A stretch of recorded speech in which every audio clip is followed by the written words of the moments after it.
Good evening, everybody. On behalf of the Anderson Falls Heritage Society, welcome to our first program in this year's Summer Speakers Series. Before we begin, I would just like to acknowledge and welcome a couple of guests that we have here tonight. We have from the Catholic community of Keeseville, Father Clement Raymond.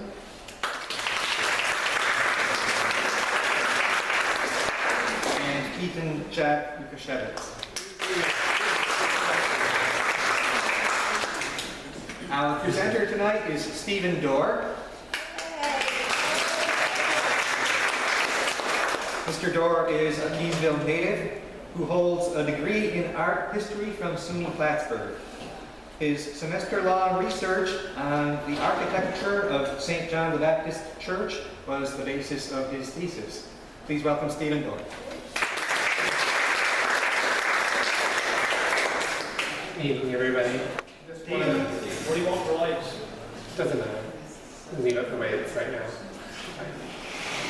The step.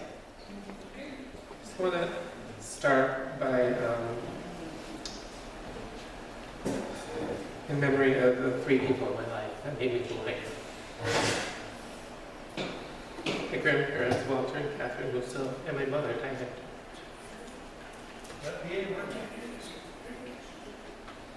Yeah, Can you go? you're gonna have to. Yes. Okay. There you I also wanted to do some acknowledgments. This paper was written under the guidance of Dr. Ann Zielinski. She was my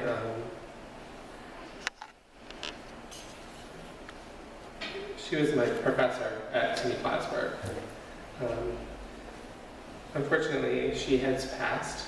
She's not here anymore, but I'd also like to acknowledge that the staff at the SUNY Library, they helped me a lot, and Anderson Falls Historical Society. They gave me a lot of information, a lot of help, and also the Catholic parish. Actually, Betty Burley was the one who gave me a lot of the information that I needed. And I want to thank all of you guys for coming tonight. So I'm just going to get started a little bit.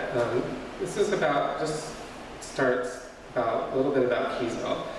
The village of Keeseville was a humble beginnings of 1806. Were marked by the arrival of Robert Poole.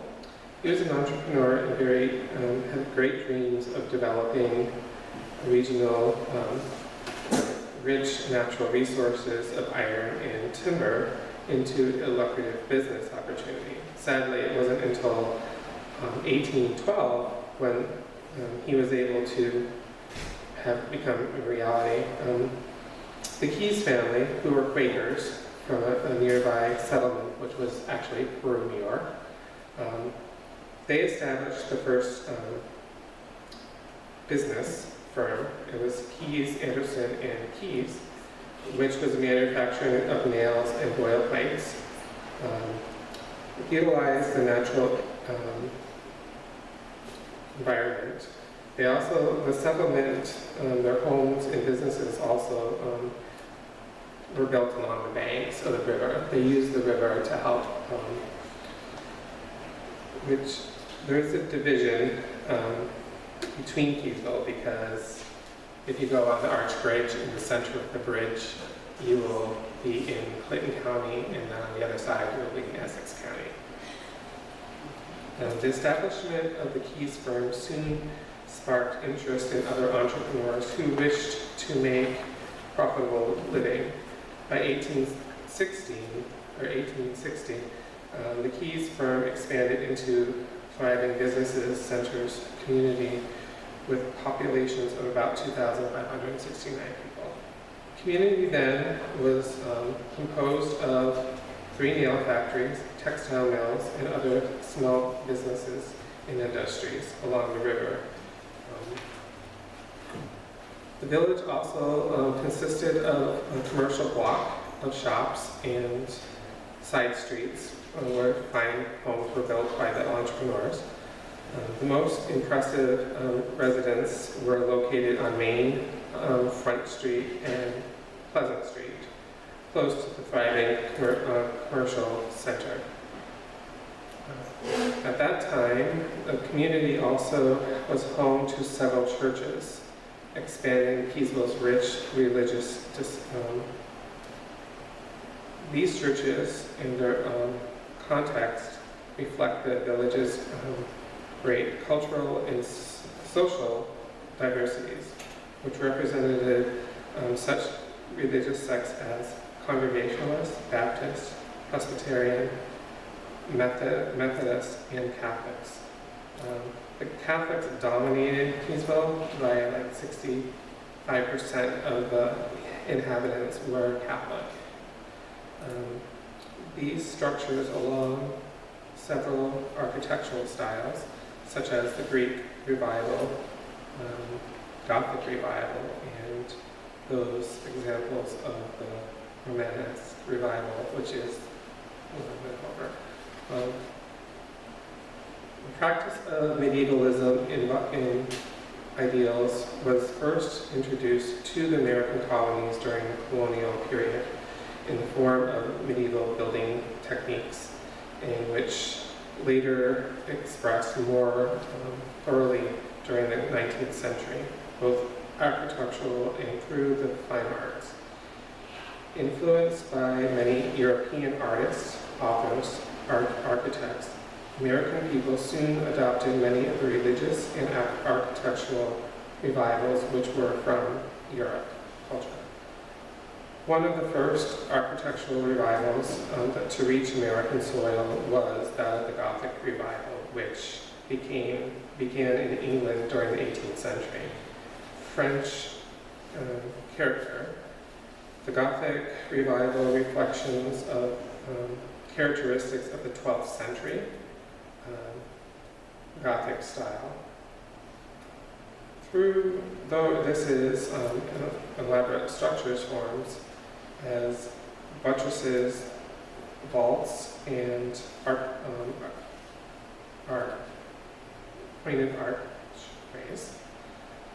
Unlike its European counterparts, the Gothic Revival was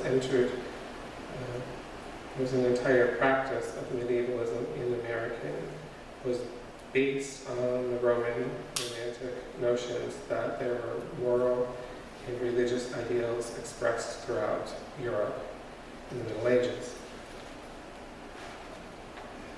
This can be explained by the social and intellectual developments in the Romantic era of the middle of the 19th century, which was primarily directed towards artists, authors, musicians, and who were expressing their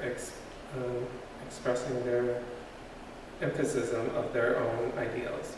Throughout the period in American history, architects and local craftsmen depended heavily on European architects and their writings to create their own revivalist styles. Although the Gothic Revival was favored in the United States, the Romanesque Revival style would become more favored from 1840 to 1900. Romanesque Revival style is an important development in the architectural history of the United States. In that, style is turning American born architects' development.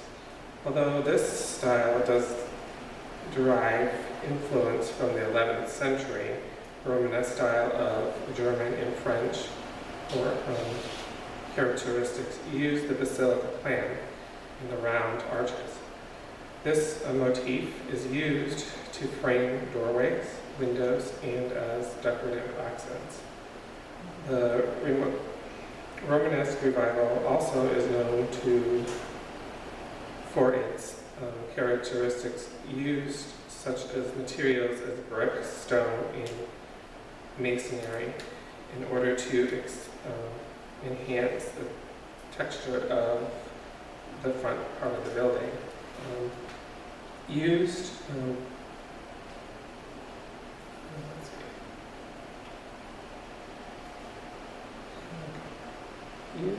primarily for architectural and religious architect, the Romanesque style reflects the new sense of the public and religious conceptions, and began to sweep the education classes of the time. The Romanesque revival placed great emphasis on creating heavy, horizontal, austere facades, which is a monumental way to reflect the ideas of the time. The Romanesque revival has first introduced and used in the United States by the architect Richard Upjohn and James Kendrick, who are known for their many architectural masterpieces. Although Upjohn and Redrick introduced the style in the United States, it would not be popular until around the time that Henry Richardson came to the United States. Richardson, who in 1878 designed the Trinity Church in Boston, and soon became the head leader of American architects in his time, developing his own variations of the Romanesque revival style. Richardson Romanesque is best characterized as heavy, massive bonding of windows which verified the size and the shape, and is used to turrets to decorate. Richardson can also be credited for introducing the Romanesque revival into domestic architecture, which by the time had become a profitable venture for many young architects. Like many of the architectural styles, the Romanesque revival would not arrive in the rural communities in regions until well into the early 1900s. Locally, the village of Keeseville would not become familiar with this until 1901, when the Church of St. John the Baptist was constructed. The construction is a modified Romanesque style. St. John's follows many of the general Romanesque revival features, such as its round arches for the doors and the windows, and the use of the stone that was made to do the facade. Also reflects many characteristics reminiscent of the 11th century Romanesque style from the basilica plan. The church actually was built like a basilica in France or England. Apart from other smaller Champlain Valley communities, Keeseville is unique in that it houses two very distinct Catholic parishes. One of Irish descent, the other was of French. The former First Church, Catholic Church, to be constructed in Keeseville was the Immaculate Conception, which was constructed in 1835 by a mission supported by the Catholic Congregation of Plattsburgh. For many years, this tiny church, labyrinth building structure, would be the place for worship for both Irish and Catholic-speaking immigrants who settled here in this tiny hamlet. Sadly, by the 1850s, the two groups began to face severe differences, which were mainly due to the both language and cultural barriers, thus leading to the decision to split the two sectors that still serve Keeseville today. In 1856, the French Catholics had established a new parish on the Clinton County side. They purchased a Baptist church in 1853, and led by Father Chavino.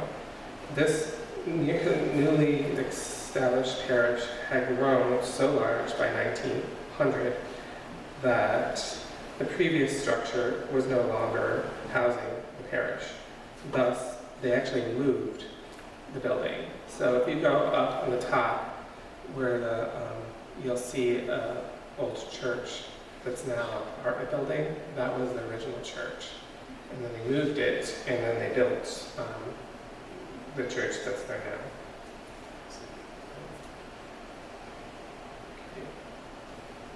Thus inspiring Father Charbonneau to set in motion the plans to construct a large, more permanent structure of stone and site dedicated to St. John's Church. Sadly, only 2 construction bids would have received in time to construct.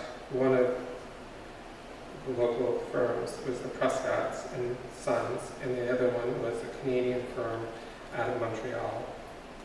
Supporting his own French Canadian heritage, Reverend Charbonneau actually had the Boulier brothers come and build the church.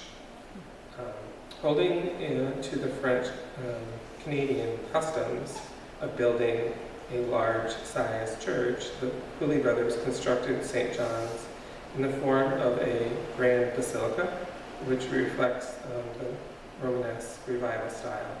Following the French-Canadian traditions, these men built St. John's larger than necessary in order to express how dominant the Catholic faith was in the community. The only building in the area that reflects this style, St. John's follows the traditional basilica plan, incorporating such elements as a narthex, a nave, and single aisles, and the transept, and a vestibule in Sacramento. Measuring 144 feet by 54 feet, St. John's is the largest building in Keeseville today. Like many other of Keeseville's early structures, St. John's is constructed out of local granite, which was mined from Prospect Mountain, which is up and only 2 miles from the strait. The original structure of St. John's was constructed by the Boulier brothers, and they were able to build this church within 11 months. Within the first few months, the construction, the architects and the craftsmen managed to complete the main body of the church, leveling only installations of hardware, furnishings, electrical, and other. Originally, the St. John's Church measured 144 by 50 feet, with twin towers reaching a remarkable height of 124 feet. The main building was constructed considering the wide nave, in which and there is a actual choir loft, 2 vestibules, 2 lofts, and a transept in north. It was richly decorated for many fine imported statues, 28 in total. Paintings and frescoes were also created in the church. Upon its completion,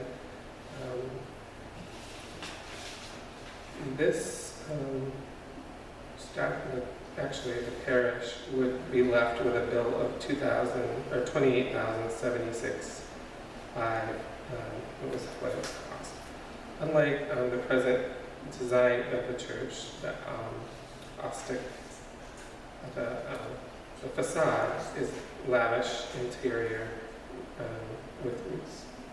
Let's see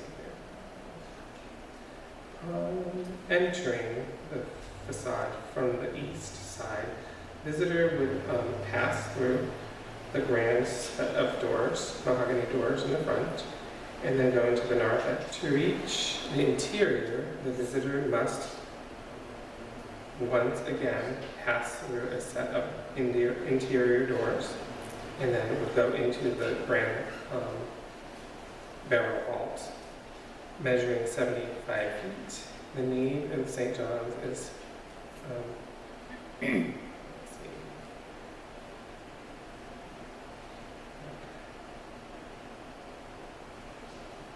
It has on both sides there are aisles, and they're separated by the arches, which are held by the wooden columns.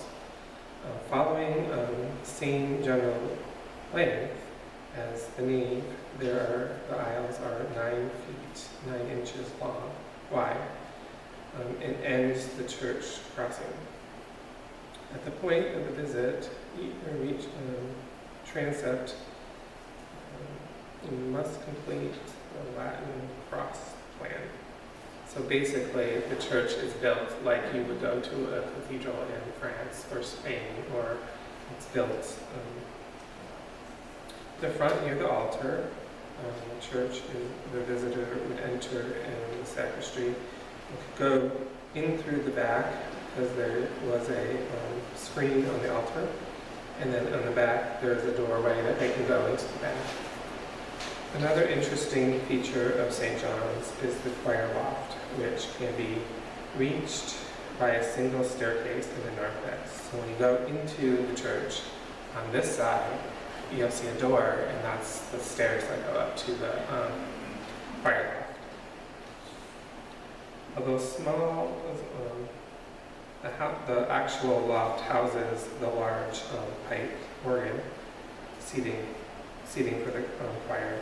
Opening into the grand barrel vault, the choir also gives the visitors a wonderful view of the nave.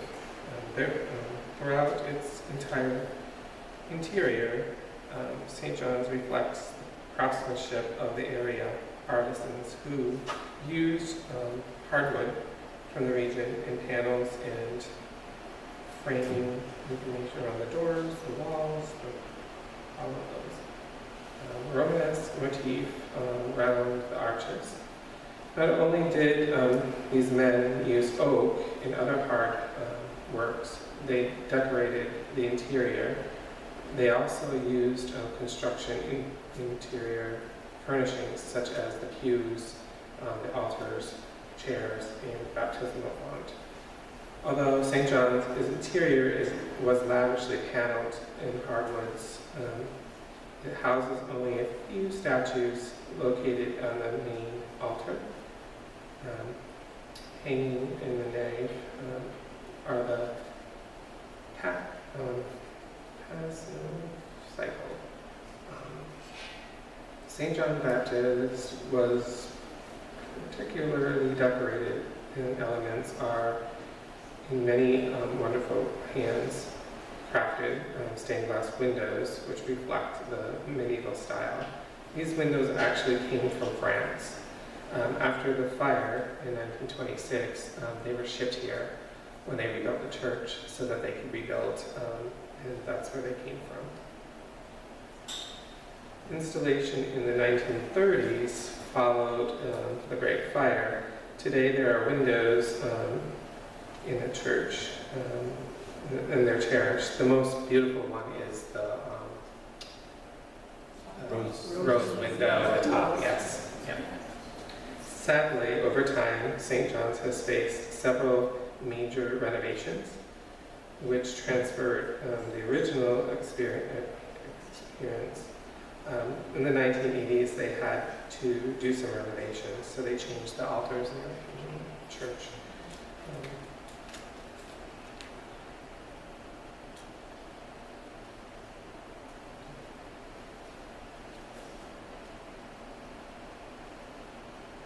Throughout its history, St. John's has also been marked by two major fires, which have altered the original structure. The first of which occurred on the evening of November 9th, 1903, which discovered around 4:30 by a group of children who were on their way home from school. In the aftermath of the blaze, St. John's was left without a sanctuary, and 15 feet of the nave were damaged. That was remodeled and refixed. The reason the fire was actually due to faulty wiring, so that's how the fire started. All would remain peaceful until the next 23 years, until the structure would once again be ravaged by fire. For parishioners, the morning of February 5th, 1926, seemed like anything was normal. At the end of the funeral services for Mrs. John Strome from Schenectady, nobody knew, but they were not aware that underneath the church in the basement there was a small fire starting. Later, the fuel from 40 cords of wood and 30 tons of coal that were stayed put there for the winter, by the time somebody realized the church was on fire, there was nothing we could do because of all of them. By the end of the morning, the only thing that was left of the church was the facade. Everything else, and Father Charbonneau was actually buried. His sarcophagus is in the basement, so those are the two things that really were saved.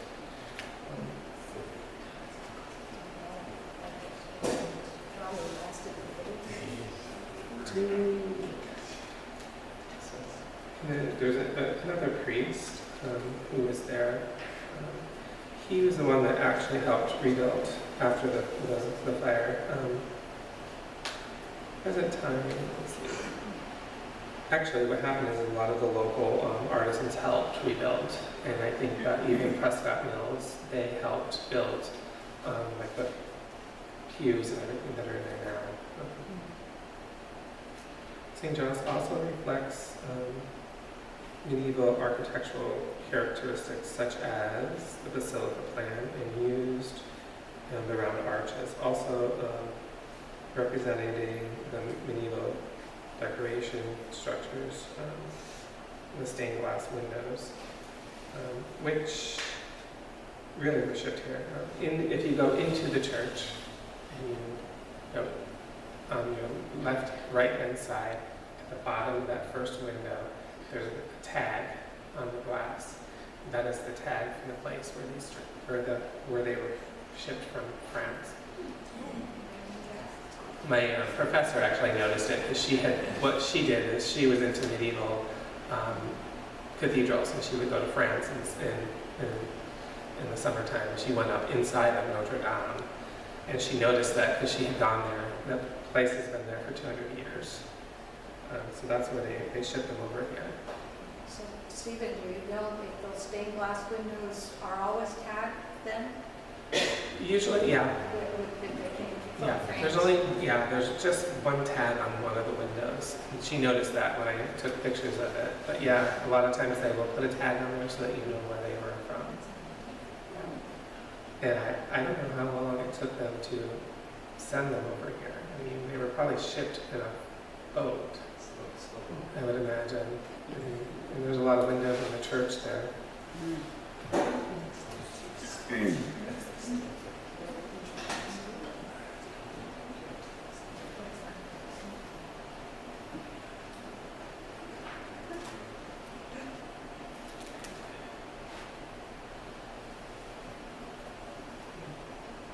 So the French Catholic craftsman for St. John's reflects the many cultural elements and values of the facade and the grand size of the building. I mean, it's one of the larger buildings in this area. St. John's is also one of the biggest and beautiful buildings in the area.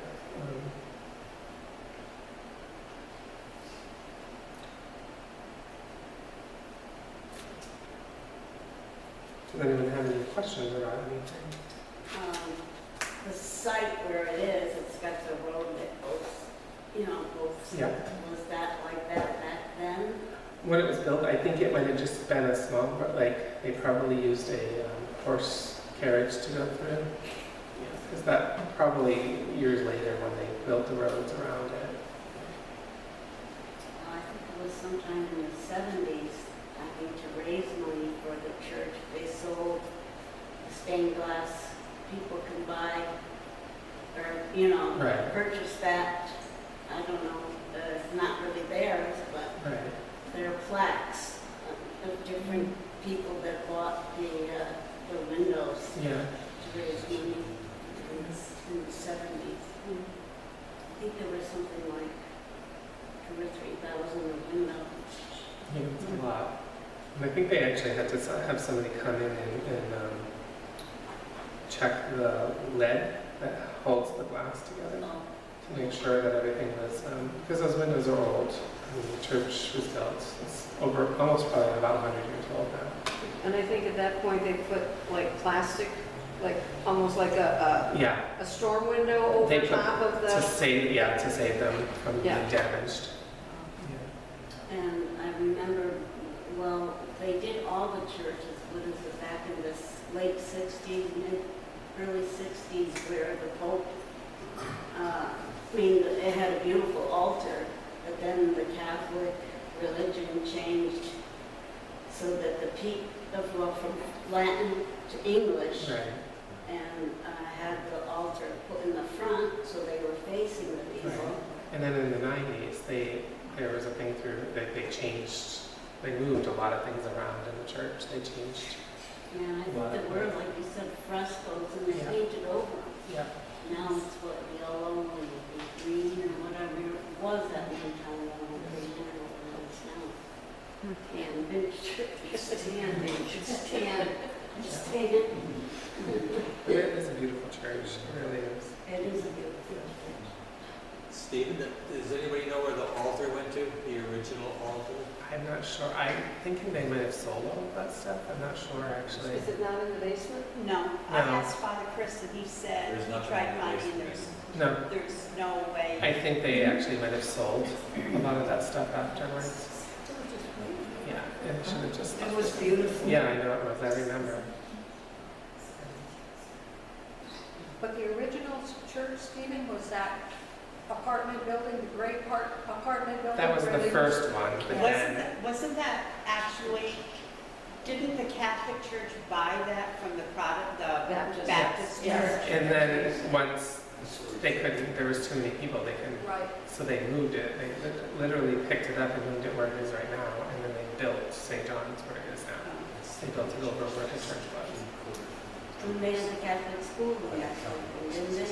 Yes. Yeah, across the street. Yeah. Yeah. The Catholic school was there, where the apartment building is, where the Big old one is? Oh, That was the Catholic. well, the brick one is that. Right, no, No, yeah, that's the new one, that's probably, but the where the other. rectory is, you know what used to be the rectory?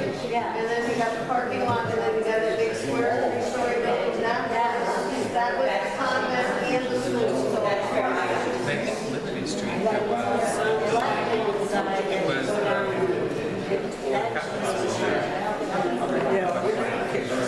Yeah, Liberty Street. There used to be summer homes for the nuns. Yeah. That was a Catholic school. Where it used to be a Liberty Street, right? The two on Liberty Street, the one on each side of Hill Street, they were Catholic convents for nuns that I think they were like a summer house that where they would come in the summer.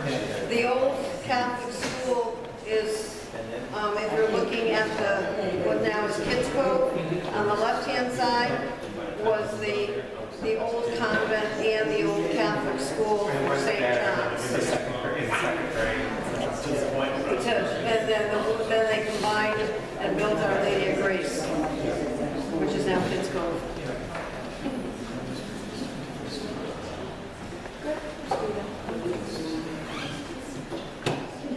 did you say, house on Liberty Street where Bud Dial and Judy lived. That was, no, wait a minute, that was a little bit, that was left from the old Irish.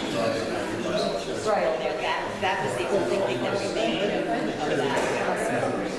Yeah, so no, like I said, street. Oh,